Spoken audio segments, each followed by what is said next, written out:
lampu merah gedung DPR, seorang bocah giat menjajakan tisu.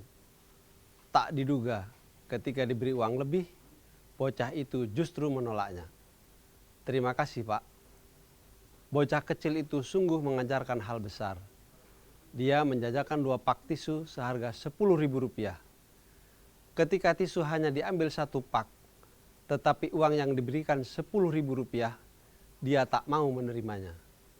Sambil tersenyum, dia tetap memberi 2 pak tisu dan kemudian berpamitan.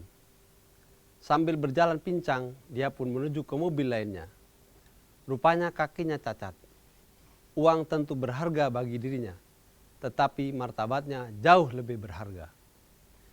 Apa yang terjadi di luar gedung DPR itu justru terasa berbanding terbalik dengan yang terjadi di dalam gedung.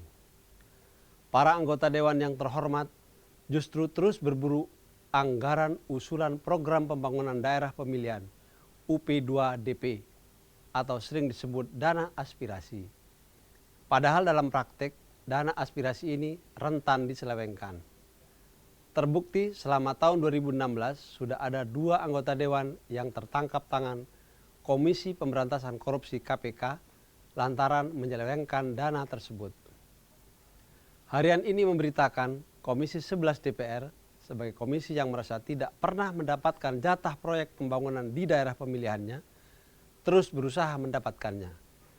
Caranya menyisipkan usulan dalam kesimpulan rapat kerja. Setelah Menteri Keuangan Sri Mulyani Indrawati tegas menolak karena berbenturan dengan masalah etika, upaya lain pun dicoba. Komisi 11 mengalihkan usulan pada Badan Perencanaan Pembangunan Nasional. Dalam rapat kerja Selasa lalu, mereka menyisipkan lagi usulan dan akhirnya masuk kesimpulan.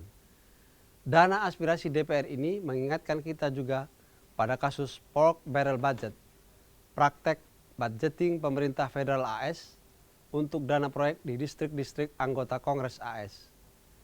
Praktik ini dikecam karena seakan-akan menempatkan pemilih sebagai budak yang bisa dibeli. Pengucuran anggaran pun menjadi tidak tepat sasaran karena hanya untuk melanggengkan posisi anggota. Anggota Komisi 11 yang menghendaki dana aspirasi berdalih, salah satu sumpah jabatan anggota DPR adalah memperjuangkan daerah pemilihan.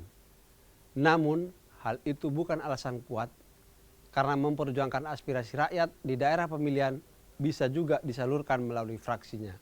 Yang dilupakan adalah kode etik DPR. Pasal 4 ayat 2 menyatakan anggota dilarang melakukan hubungan dengan mitra kerjanya untuk maksud tertentu yang mengandung potensi KKN. Pasal 6 ayat 4, anggota dilarang menggunakan jabatannya untuk mencari kemudahan dan keuntungan pribadi, keluarga, sanak famili, dan golongan.